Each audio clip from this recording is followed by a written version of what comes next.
नमस्कार, मैं डॉक्टर सीमा Sharma SS Sanskrit classes में आपका स्वागत करती हूँ।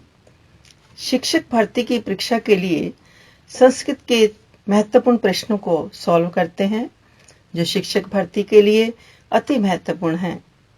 इससे पहले प्रश्न पत्र पर आएं।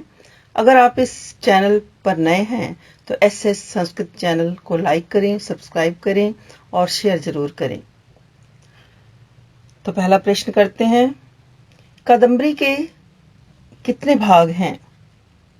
ऑप्शन है 2, 3, 4 या 7। इसका उत्तर क्या है? 2।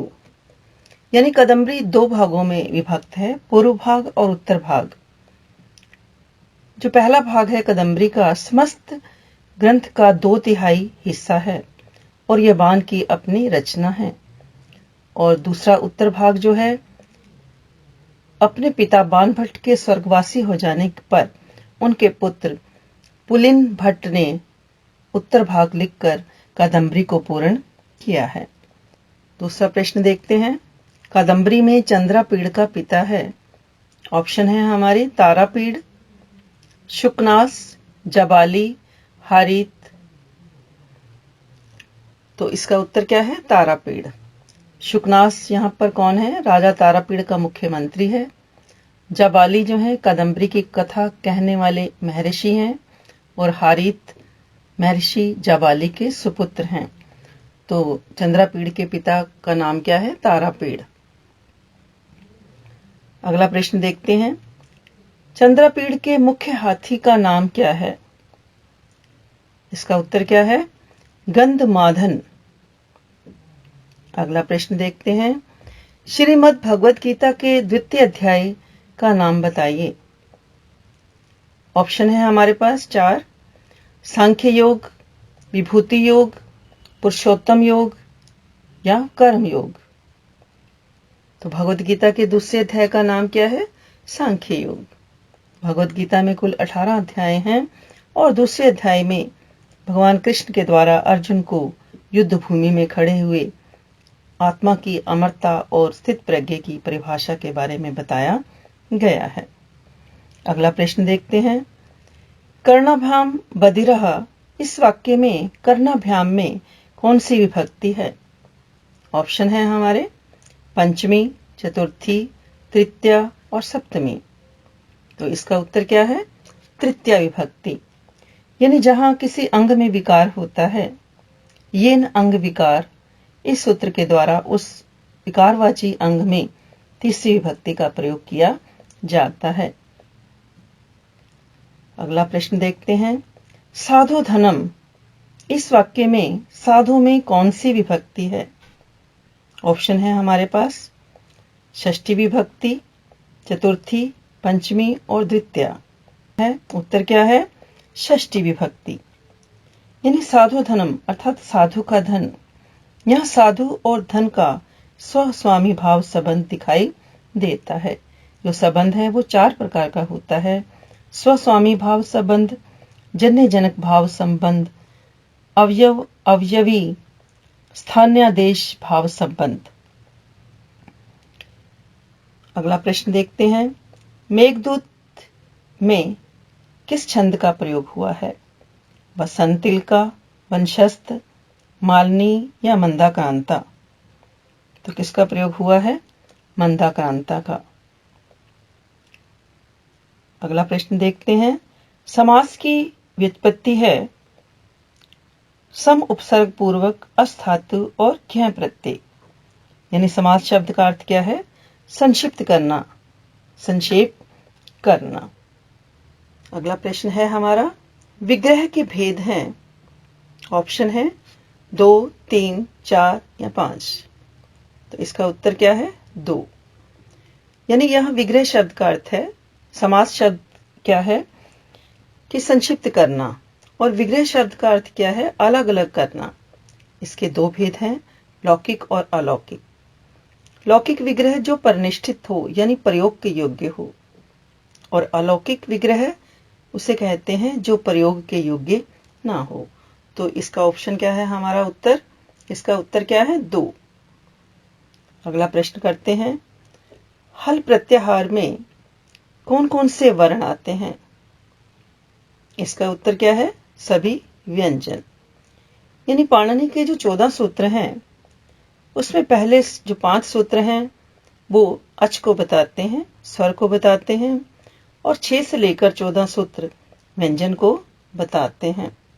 अगला प्रश्न करते हैं, तालव्य ध्वनि के उच्चारण में कौन कौन से वर्ण आते हैं?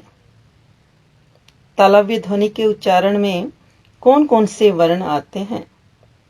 इसका उत्तर क्या है? चवर्ग, य, श, ई। इस वर्णों के उच्चारण के लिए आप मेरी वीडियो भी देख सकते हैं प्लेलिस्ट में जाकर के। अगला प्रश्न, प्रयत्न के अनुसार बाह्य प्रयत्न के कितने भेद हैं? 11, 9, 7 या 6? इसका उत्तर क्या है? 11। कौन कौन से हैं वो? विवार, संवार, श्वास, नाद, घोष, अघोष, अल्प प्राण, महाप्राण, उदात्त, अनुदात्त और स्वरित। अगला प्रश्न देखते हैं, छंद के आचार्य कौन हैं? ऑप्शन है पिंगल मुनि, पतंजलि, कात्यायन और भास। तो पहला ऑप्शन हमारा पिंगल मुनि छंद शास्त्र के रचिता हैं, छंद शास्त्र के आचार्य हैं, आचार्य पिंगल मुनि। अर्ध समृद्ध छंद में वर्णों की समानता है। इसका उत्तर क्या है? पहली और तीसरी पंक्ति में, दूसरी और चौथी पंक्ति में। अगले प्रश्न पर आते हैं, शिखरणी छंद में कितने वर्ण हैं? इसका उत्तर क्या है? 17। इसका लक्षण क्या है? रसई, रुद्र, छिन्ना, यमन सब लागे शिखरणी। अगला प्रश्न करते हैं, जगन में क्रम है दीर्घ दीर्घ लघु। 4 ऑप्शन है हमारे पास। पहला है दीर्घ दीर्घ लघु, फिर लघु दीर्घ लघु, फिर लघु लघु दीर्घ और दीर्घ लघु दीर्घ। तो इसका उत्तर क्या है? लघु दीर्घ लघु, ISI। अनुष्टुप छंद में छठा वर्ण है, यानी अनुष्टुप छंद में छठे वर्ण क्या आता है? इसका उत्तर क्या है? गुरु। अनुष्टुप छंद का लक्षण क्या है? श्लोके षष्ठे गुरुज्ञम सर्वत्र लघु पंचमम द्विचतुष्पाद्यो ह्रस्वम सप्तमम दीर्घम अन्यो। यानी अनुष्टुप छंद में श्लोक का छठा वर्ण गुरु होता है, 5वां लघु होता है, और दूसरी और चौथी पंक्ति में 7वां वर्ण ह्रस्व होता है, और पहली और तीसरी में 7वां वर्ण दीर्घ होता है। अगला प्रश्न करते हैं, तन्मात्रम का संधि विच्छेद क्या है? उत्तर क्या है? तत् जमा मात्रम। अर्थात यर के बाद प्रत्यय का अनुनासिक आए तो यर के स्थान पर नित्य अनुनासिक होता है। इसका सूत्र क्या है? प्रत्यय भाषाया नित्यम। यर यानी है को छोड़कर के सभी व्यंजन इस यर के बाद प्रत्यय का अनुनासिक आने पर क्या हो जाता है? ये शब्द बन जाता है। तो तन्मात्रम का संधि विच्छेद क्या होगा? तत् मात्रम। अगला प्रश्न देखते हैं, हर्य में संधि है, कौन सी संधि है हर्य में? एचो ऐ व यावः, एचो ऐ व यावः। तो संधि विच्छेद करेंगे तो क्या हो जाएगा हमारा? हरे जमा ए। हरे में संधि कौन सी बनती है हमारी? हरे जमा ए। तो एच के बाद यदि कोई स्वर आता है तो एच के स्थान पर क्रमशः ऐ, अव, आय, आव आदेश हो जाता है। तो क्या बन जाएगा? हरे जमा ए। इसी तरीके से ने जमा अति नयति, भो जमा अति भवति, नई जमा अक नायकः। अगला प्रश्न क्या है हमारा? य व र ल के स्थान पर ई उ री लरी का होना क्या कहलाता है?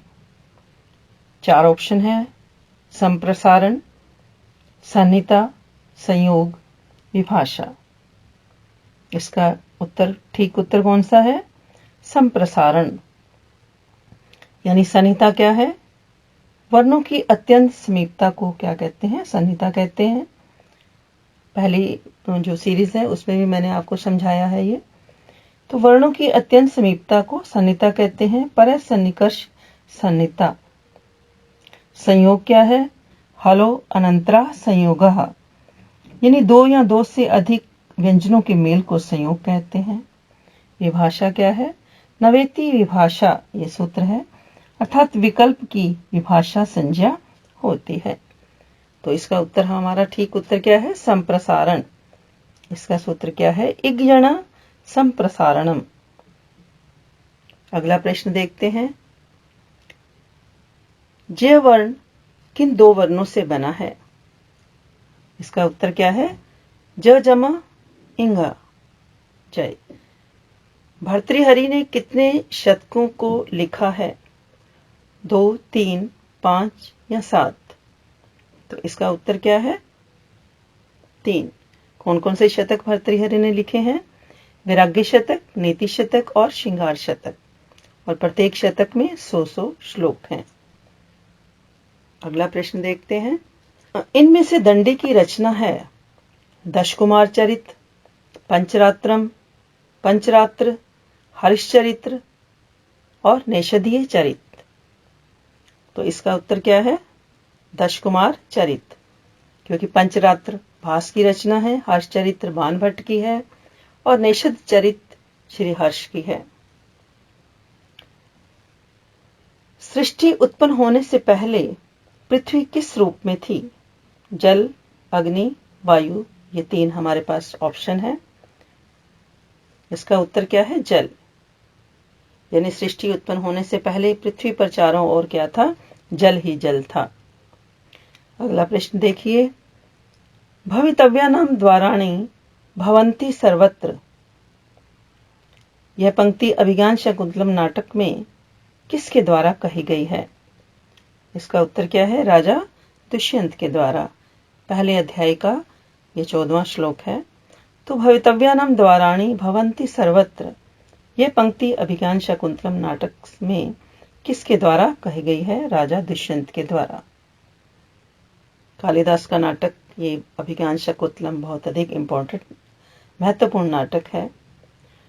ऋग्वेद में कुल सूक्त हैं। इसका उत्तर क्या है? 1028। नचिकेता के पिता ने कौन सा यज्ञ किया? अश्वमेघ, सर्ववेदस या विश्वजित? तो इसका उत्तर क्या है? विश्वजित। षोडश संस्कार किसके विषय हैं? 4 ऑप्शन है हमारे पास। धर्म सूत्र, गृह सूत्र, श्रोत्र सूत्र और शुल्ब सूत्र, यानी 6 वेदांग हैं हमारे। शिक्षा, कल्प, व्याकरण, निरुक्त, छंद तथा ज्योतिष। कल्प सूत्र जो है वेदांगों में सबसे अधिक विशाल और श्रेष्ठ माना जाता है, पूर्ण वेदांग है ये। कल्प सूत्र के 4 अंग हैं।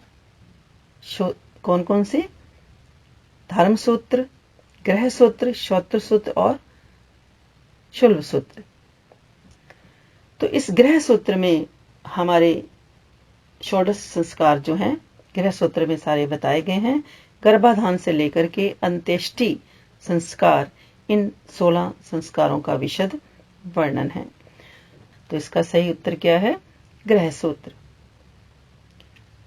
अगला प्रश्न देखते हैं। उपनिषदों के आधार पर कौन से दर्शन का विकास हुआ है? सांख्य दर्शन, योग दर्शन या वेदांत दर्शन? उत्तर क्या है? वेदांत दर्शन। नचिकेता के पिता का नाम है कामश्रवस, वाजश्रवस या सामश्रवस? तो नचिकेता के पिता का नाम क्या है? वाजश्रवस। नचिकेता के पिता का नाम क्या है? वाजश्रवस। तो मिलते हैं अगली वीडियो में। अगर आपने मेरे चैनल को अभी तक सब्सक्राइब नहीं किया है तो सब्सक्राइब जरूर करें, लाइक करें। धन्यवाद। जय हिंद, जय भारत।